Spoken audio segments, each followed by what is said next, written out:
Oi pessoal, vamos lá.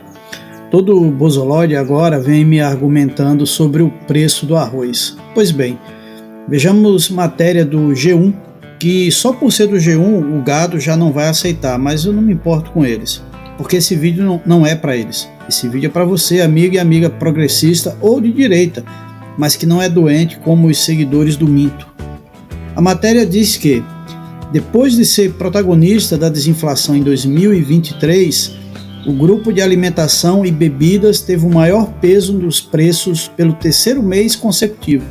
Para especialistas, o efeito é sazonal e a preocupação maior é com o setor de serviços. Vamos lá. Na média, os preços subiram 0,42%, acumulando 4,51% nos últimos 12 meses. Saiu a IPCA, a inflação geral do país. Sozinho, o grupo de alimentos teve um peso de 0,29 ponto percentual no índice geral de janeiro, após alta de 1,38% no mês. Guardem esses números, 1,38% no mês e 0,29 ponto percentual no índice geral. A verdade é que a situação até assusta, pois os alimentos tiveram uma grande contribuição para a desinflação no ano passado.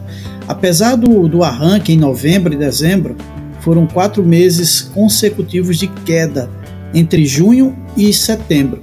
Em 2023, a alta acumulada foi de 1,03%, a segunda menor de todos os 9 grupos do IPCA. Vou mostrar para vocês agora um gráfico da variação dos preços fornecido pelo IBGE. E ele mostra a variação dos preços dos alimentos em casa e nos restaurantes, bares, etc. Vejam que em janeiro de 2023 apresentava-se uma alta nos preços de 0,67%, seguindo a tendência de queda com um valor mínimo de menos 1,26% em agosto. O que significa isso dizer? Uma deflação, uma queda no preço dos alimentos. Mas já logo em seguida com a tendência de alta chegando até 1,84% em janeiro de 2024. Mas se olharmos no contexto geral, aí eu vou mostrar outro gráfico, que é o da inflação geral, o IPCA, que é o Índice de Preços ao Consumidor, nós veremos uma tendência de queda da inflação após uma deflação em menos 0,8% em junho. Mas então, por que os alimentos estão subindo e isso não preocupa tanto os economistas? Eu vou explicar. As hortaliças, legumes, tubérculos e raízes têm uma oferta menor no verão. As famílias não abrem mão do consumo e o agro não consegue produzir a contento. É a velha lei da oferta e da demanda, segundo o economista André Brás, do Instituto Brasileiro de Economia da Fundação Getúlio Vargas. Ainda segundo o especialista, o que preocupa na inflação é quando ela está muito espalhada, ou seja, em vários grupos, não só dos alimentos, espalhada e persistente. Nesse caso, ela é concentrada apenas em grupos de alimentos e não é duradoura. O desafio da política monetária não aumenta porque um produto sobe temporariamente de preço. Outro detalhe importante que aí vocês vão entender esse foco dos bolsonaristas com o preço dos alimentos. Começa informando que, no ano passado, o subgrupo teve deflação de 0,5% na primeira queda desde 2017. Perceberam? Desde 2017.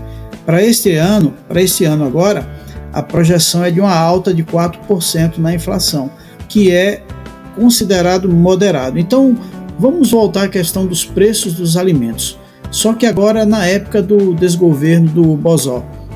Na matéria da Folha, o destaque é: inflação dos alimentos é 57% no governo Bolsonaro. Conhecido como um período para ser esquecido, desde a época da hiperinflação, nos anos 80 e primeira metade dos 90, há quase 30 anos os brasileiros não foram tão castigados pela inflação dos alimentos. Ao longo do governo do Bolsonaro, alimentos e bebidas ficaram 43,71% mais caros, contra uma inflação de 24,97% entre janeiro de 2019 e setembro de 2022. A alimentação em domicílio, que é o que importa, a comida que se faz em casa, essa sim, subiu em média 57% no mesmo período, mais do que o dobro da média geral dos demais preços. Ainda segundo o IBGE, desde 2019 os alimentos passaram por um surpreendente aumento. Mesmo depois que as pessoas retomaram as atividades após o isolamento social, os preços continuaram subindo, alcançando o recorde em 30 anos de 57% de inflação. Uma verdadeira tragédia que fez com que brasileiros que nunca precisaram antes começassem a comprar pelanca e ossos para poder se alimentar. Vou deixar esse gráfico aqui e vocês podem dar pausa se quiserem ver com mais calma.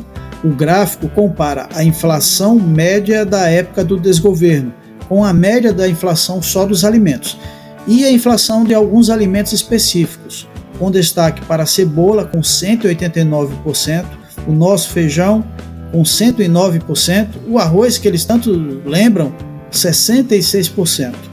Entendem? É por isso que eles querem usar qualquer artifício para jogar uma cortina de fumaça sobre o pior governo da história democrática do país. Mas eles não conseguirão, porque os números mostram a verdade.